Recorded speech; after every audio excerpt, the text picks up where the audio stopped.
So the United States of America is a very unique place that from the moment of its inception throughout its existence followed a very similar and yet very different path than many other countries in the rest of the world. It is a place that reaches thousands of years in the past through its Native American heritage. It saw creation and development of different cultures, languages, and ways of life, shaped by the unique challenges spanning from the Atlantic to Pacific coast and all the way up to the Arctic Ocean.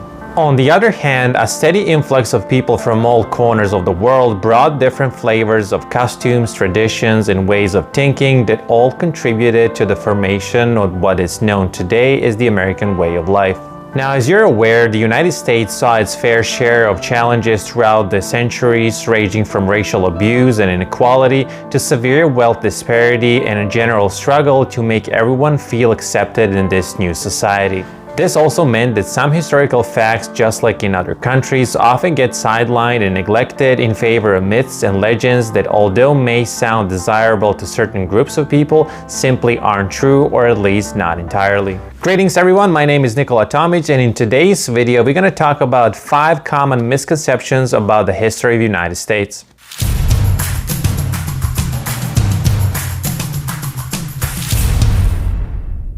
So it is only fair to begin this with the very creation of the United States, or to be more precise, the reasons behind it. As you probably know, these territories were colonies under the direct rule of the British Empire and its monarchs since 1585. Now, towards the late 18th century, many who lived in these colonies felt the lack of representation in London, where laws were being created and enacted, added with taxes that are being sent there, meant that they didn't really feel the British Empire as their country and British monarchs as their own. Now, as some of you may point out, we already have a couple controversies, and those are that only free people felt that, shall we say, injustice, while if you were a slave, you had much bigger issues that, spoiler alert, would not be solved after the independence. Now, according to Declaration of Independence, the reasons behind it is the tyrannical behavior of King George III, who, for the most part, was described as the evil incarnate. So was he really that bad? Well, no, he wasn't, at least when we talk about him in the context of 18th century European monarch. See, from what we know today, King George III was pretty enlightened for the time. He was appalled by the absolute power held by some of the other rulers, and he absolutely supported the role of Parliament in the process of government.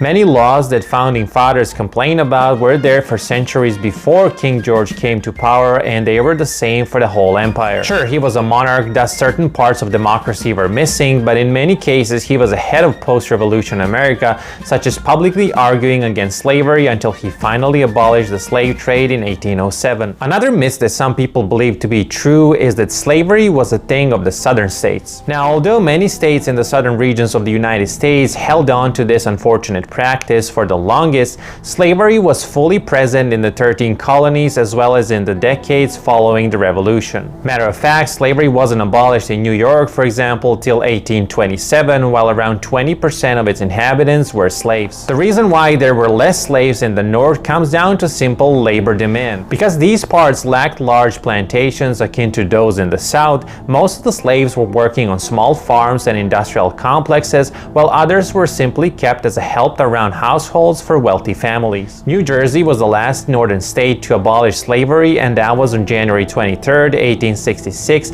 3 years after the Emancipation Proclamation. Number 3, they burned people during Salem Witch Trials. So the Salem Witch Trials definitely represent one of the darkest chapters of the US history. Between 1962 and 1963, the political and religious frictions toppled with xenophobia against the newly arriving people resulted in staged trials and execution of 25 people. The myth around this developed, claiming that these people were actually burned at the stake. This, however, is not true. 19 out of 25 were hanged, 1 died under torture, while other 5 died in jail.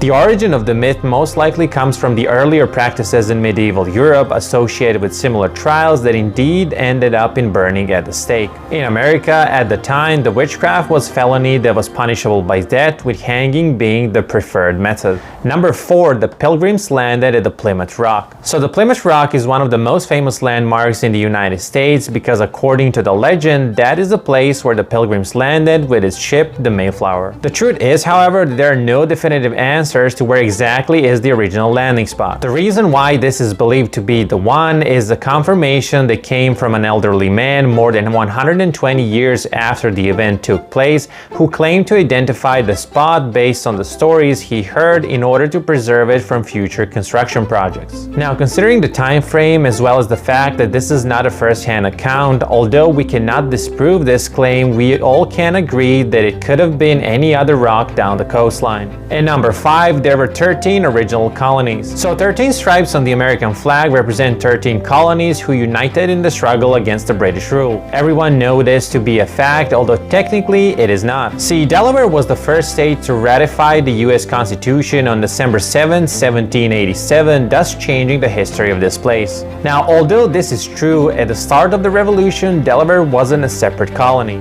It was considered to be a part of Pennsylvania, even though it did have its own assembly. Delaware declared its independence a year after the Revolution started, but because of its semi-autonomous nature and short time frame, it is still considered to be one of the 13. So that brings us to the end of this short video. Thank you very much for sticking around and for all your support. As you may know, I usually do this on Wednesday. I'll post one video that is a little bit longer than my standard shorts that I post every other day. So if you like something like this and if you want to support me, you can consider liking and subscribing, or you can even check my Patreon account, and you can find the link of that down in the pinned comment and description. So once again, thank you very much, and until next time, stay safe.